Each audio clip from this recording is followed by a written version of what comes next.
जय माता दी। मैं ज्योतिषाचार्य डिम्पल शर्मा। आज हम बात करने वाले हैं उस आदि शक्ति के बारे में जो आदि शक्ति इस पूरे ब्रह्मांड को चला रही है। संपूर्ण ब्रह्मांड को चलाने वाली जो आदि शक्ति है, उस शक्ति को शास्त्रों में आदि शक्ति का नाम दिया गया है। देवी सुक्तम के अनुसार या देवी सर्वभूतेषु शक्ति रूपेण संस्था नमस्तस्यै नमस्तस्यै नमस्तस्यै नमो नमः। अर्थात जो देवी अग्नि, पृथ्वी, वायु, जल, आकाश और समस्त प्राणियों में विद्यमान है, उस शक्ति को, स्थिर शक्ति को बारंबार हम नमस्कार करते हैं। इस शक्ति को प्रसन्न करने के लिए नवरात्र काल का विशेष महत्व कहा गया है।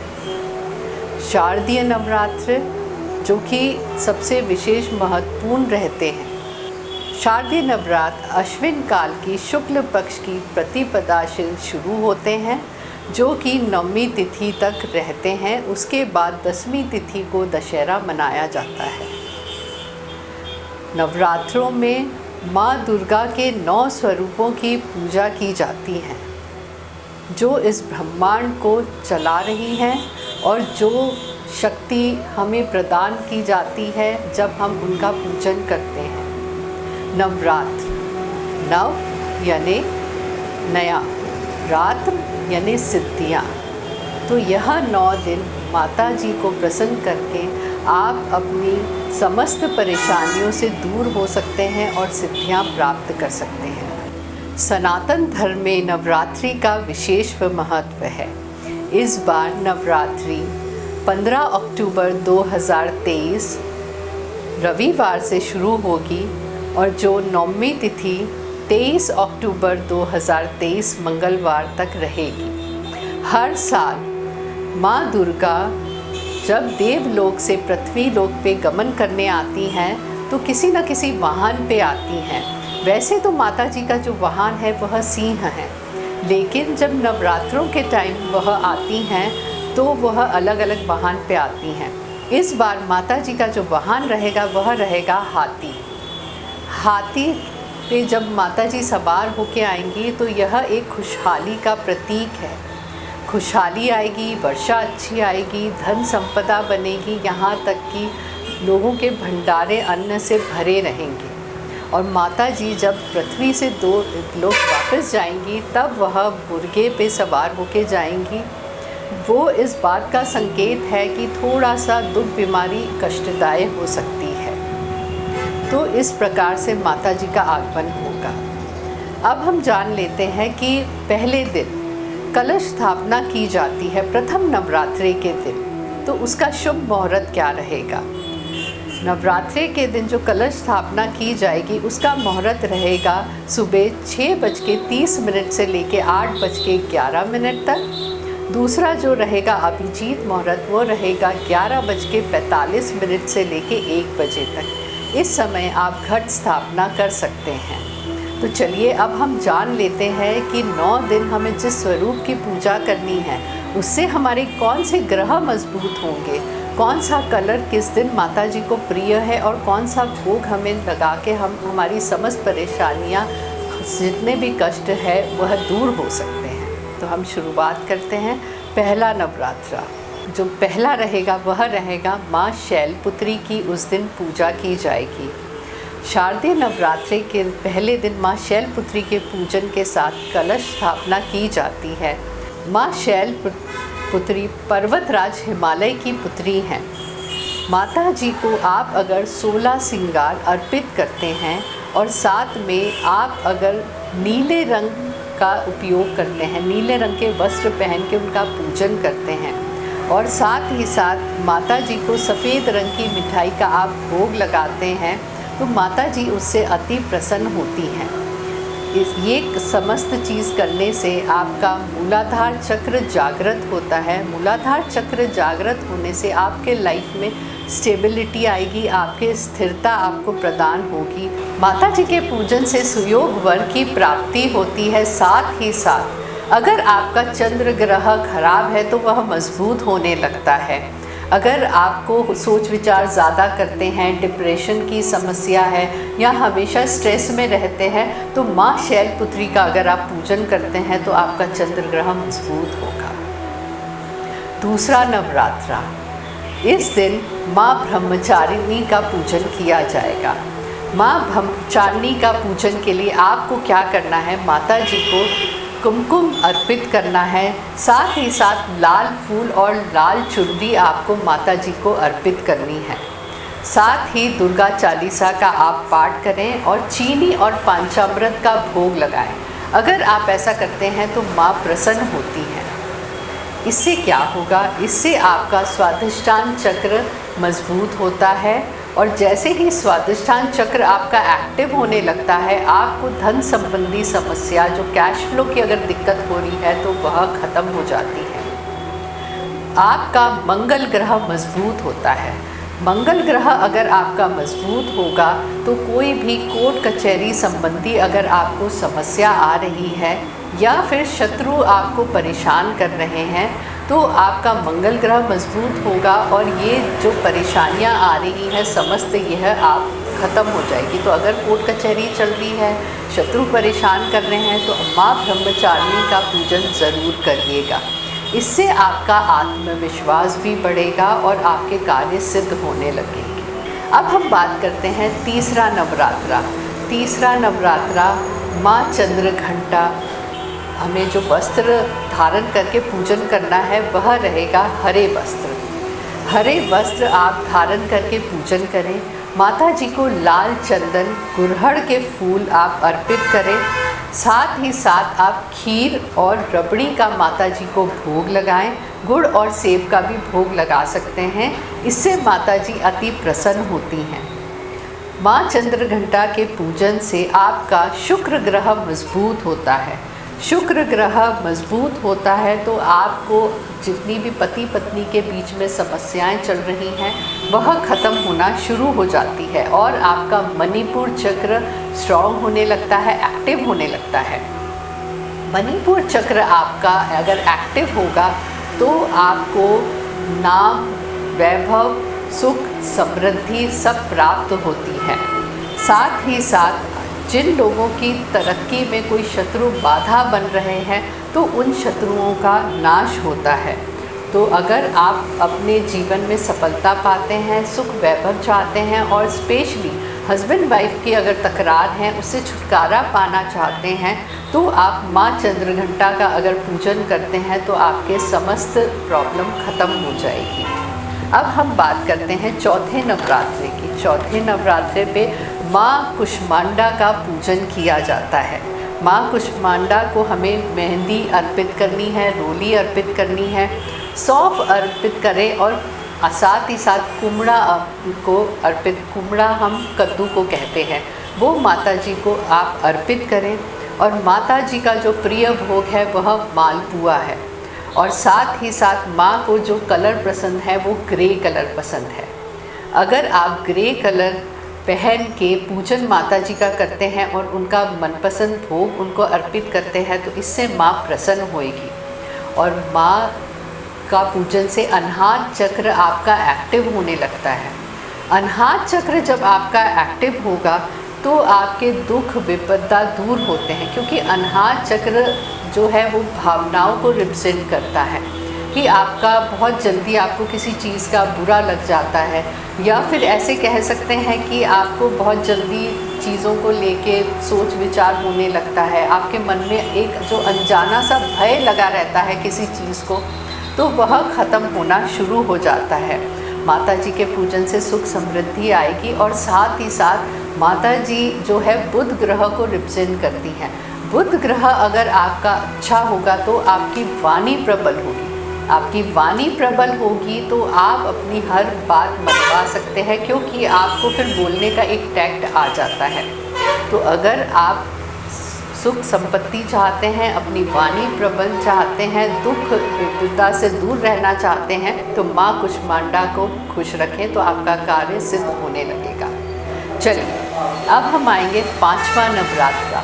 पांचवा नवरात्रा है वह माँ स्कंद माता की पूजन किया जाता है। माँ स्कंद माता को जो कलर पसंद है वह है नारंगी कलर, ऑरेंज कलर। तो माता जी का जब आप पूजन करें तो ऑरेंज कपड़े पहन के अगर आप करते हैं तो माँ अति प्रसन्न होती हैं। माता जी को पीला चंदन अर्पित करिए, पीली चूड़ी अर्पित करिए।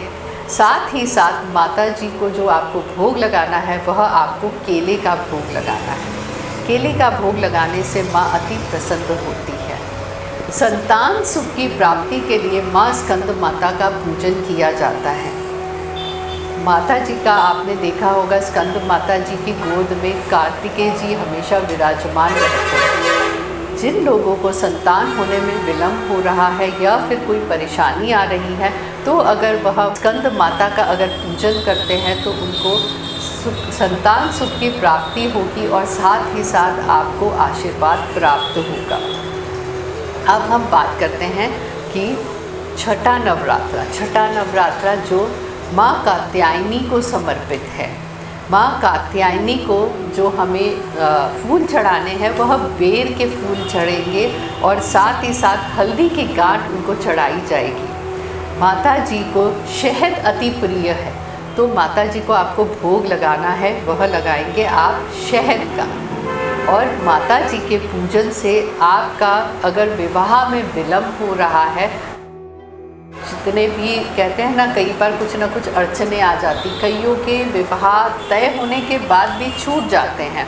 तो अगर आप माँ कात्यायनी का पूजन करते हैं तो आपके जितने भी अड़चने आ रही हैं विवाह में, वह अड़चने ख़त्म होने लगेंगी। जो हल्दी की गांठ आपने माता जी को अर्पित की है पूजन के दौरान, वह आपको नवमी के बाद वह हल्दी की गांठ अपने सिरहाने रखना शुरू कर देना है।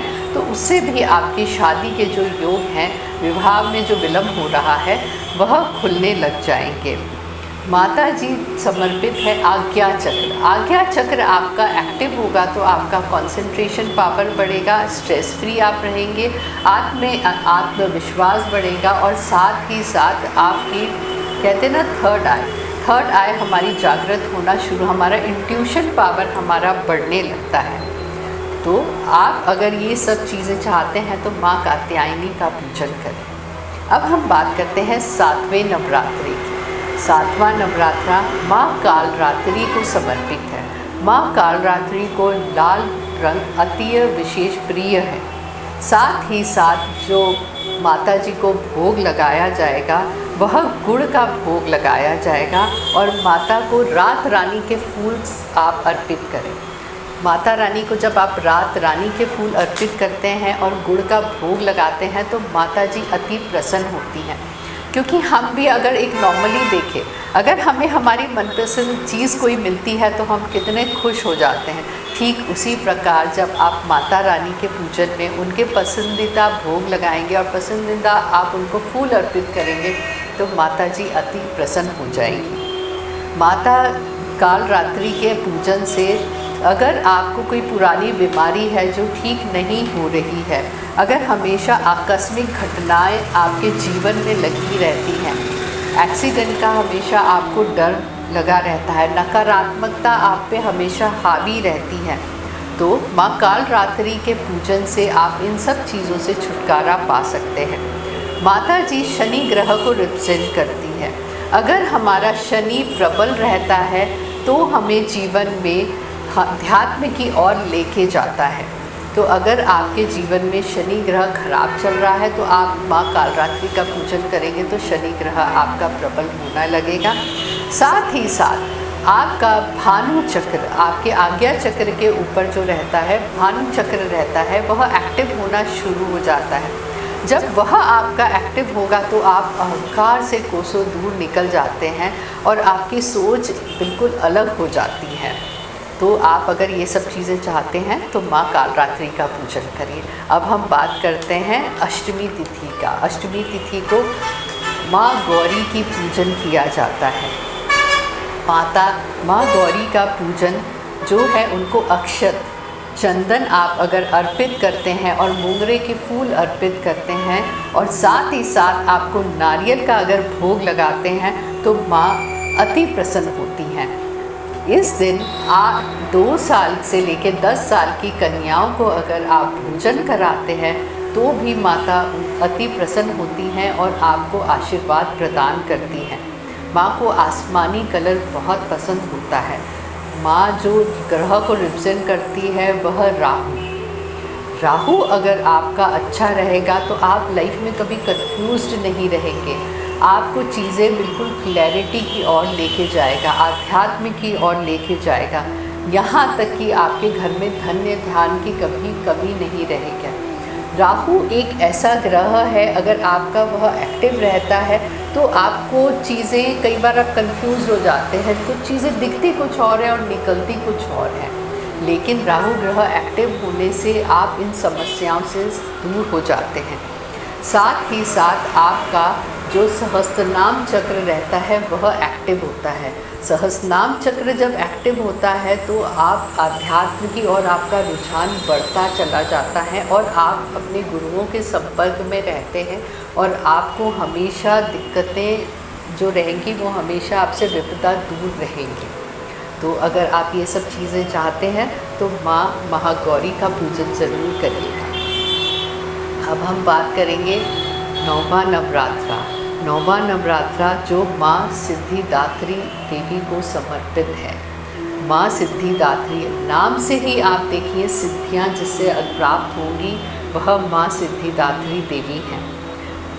माता रानी को कुमकुम अगर आप अर्पित करते हैं, साथ में कमल के फूल अर्पित करिए और आपको जो भोग लगाना है वह काले चने का, हलवे का और पूरी का आपको भोग लगाना है।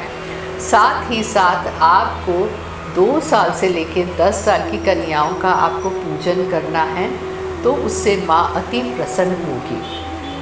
साथ में माता को जो कलर है वह गुलाबी रंग बहुत पसंद है, तो आप गुलाबी रंग की चुनरी माता जी को समर्पित करें। ऐसा करने से माँ प्रसन्न होगी और आपको सब सिद्धियाँ प्राप्त होंगी।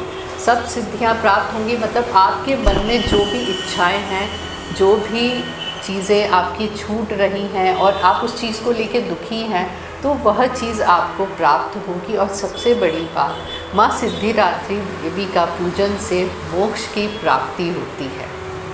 अगर आप माता रानी का दिल से आप स्मरण करते हैं और उनका पूजन करते हैं तो आपके समस्त दुख समाप्त हो जाते हैं। माता रानी को प्रसन्न करने के लिए 9 दिन आप दुर्गा सप्तशती का पाठ कर सकते हैं, राम रक्षा स्तोत्र का पाठ कर सकते हैं। साथ में आप दुर्गाय नमः का आप मंत्र का जाप कर सकते हैं।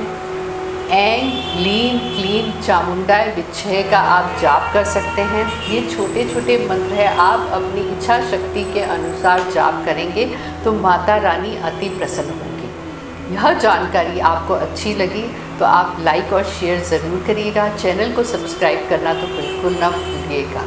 जय माता दी।